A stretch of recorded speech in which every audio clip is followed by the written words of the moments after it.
Now, basically my session today, I'm going to spend a lot of time on borrowing money. Okay, why you must have at least 3 to 5 million in bank borrowings. But before I can actually talk about borrowings, I think it's quite important to know what are the 6 principles in life. And one of the principles is borrowing intelligently. Okay, so you must know where borrowing lies in these 6 principles combined. Okay, now what's the first golden principle?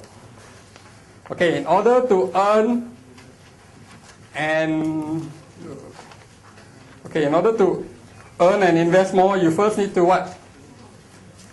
Okay, you first need to learn more.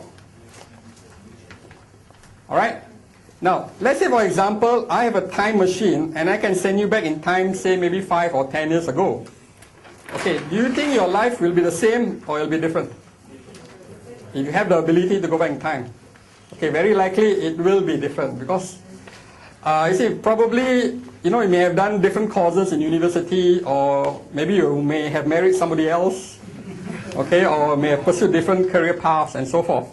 So definitely, if you have the ability to go back in time, you can change your life around. Now, what is the difference between the you today and the you 5 or 10 years ago? What is the difference? It's the same you. Okay, basically the difference is, besides being older, okay, there are things you know today that you didn't know 5 or 10 years ago. Likewise, if in the last 5, 10 years, you've got many good and bad experiences.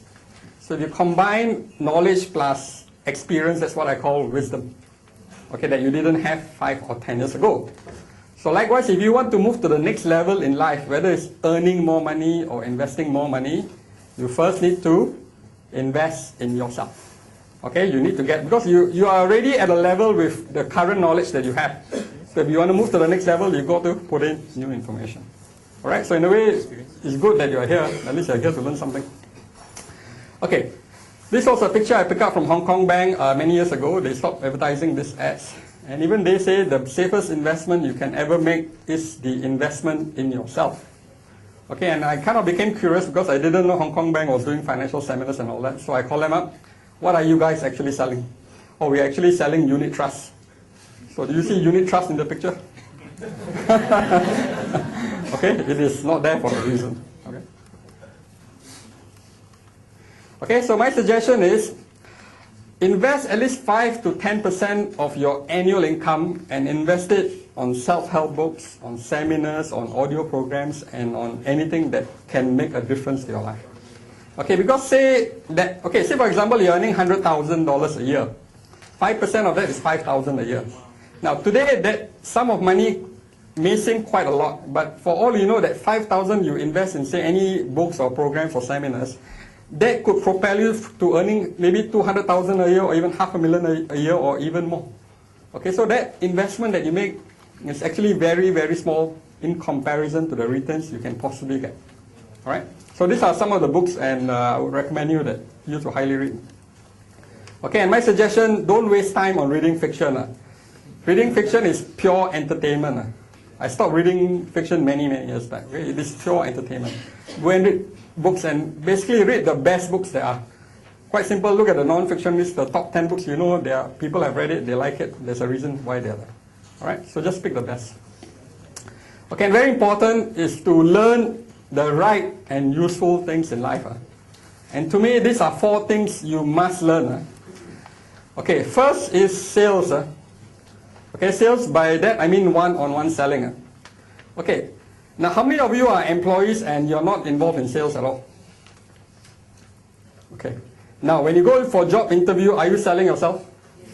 Yes, right. When you play office politics that every company has, are you in a way selling yourself and back selling somebody else? Or you are, right? So we are all doing some form of selling or the other. So it's very important to learn how to sell. Okay, when selling, I mean one-on-one selling. Okay, next thing is learn marketing. Okay, marketing is a little bit at a higher level. Okay, you're talking about marketing products or services and things like that. Okay, learning marketing strategies and stuff like that.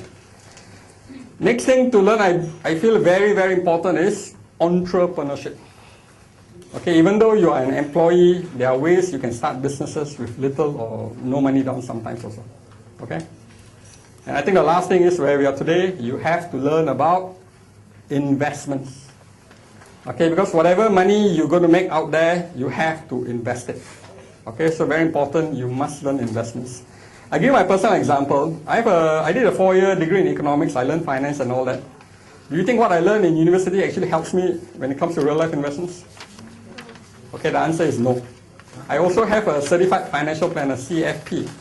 Okay, I did a 1-week conversion course. Again, I can tell you very frankly, 80 to 90% of what we were taught is all theory and has little practical value. Okay, so many times you have to learn investments from the right person. Okay, don't go and learn from books, or sometimes you go for certain courses, and then you may not realize it's actually theory. Okay, it's not real life. Okay, second principle is network with like-minded people. Okay, there's a saying by I think Robert Kiyosaki. He says your network actually lies in your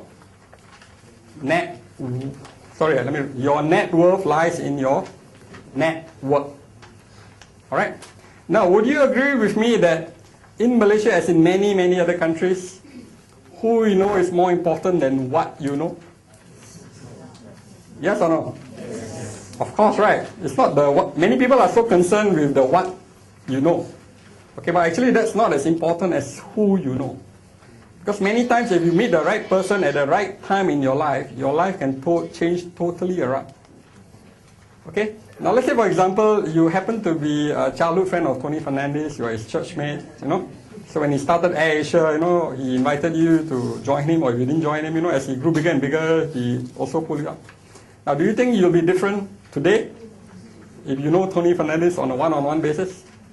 Definitely. Okay, so sometimes very important, your network is very important. Okay, and my suggestion again, look at the circle of your friends, okay? Make sure in that group you happen to be the least smartest and the poorest person. Okay, why do I say that? Now let's say for example, you happen to be richest, you're up here and the smartest, and everybody else that you mix around with regularly are down here.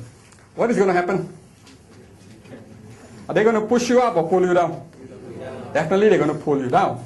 Okay, whereas everybody else is up here and say you are down here. As they go higher, what are they going to do? They're going to pull you up as they climb higher. Okay, so sometimes you need to change your circle of friends. If you want to become a millionaire, you need to mix with millionaires. When you become a multi-millionaire, you need to mix with multi-millionaires. Okay, and especially sometimes that person you mix around with sometimes happens to be your spouse or sometimes close relatives, you know. Luckily my spouse is okay, but I know like some of my close relatives, after a while I realized one thing, just meet them once a year, and that also I think is too much. Really? No, it's a fact. Okay, because I can tell you, we all have relatives like that. And sometimes the more you listen to people like that, they themselves somehow subconsciously also drag you down. Okay, so sometimes even once a year I think it's too much. It's a fact, okay? I give an example. When I go to functions like wedding functions where you can't help it. So what I do, I look for the people. I know there's a bunch of big property investments in my community. I look at where they're sitting. I just join the table. Okay, because we got things in common to share. Okay, and of course, first question is, what's your recent buy? Why you buy? Where you bought? Okay, so we got things of interest to talk about. Okay, I avoid relatives like that, unless you have no choice. Okay.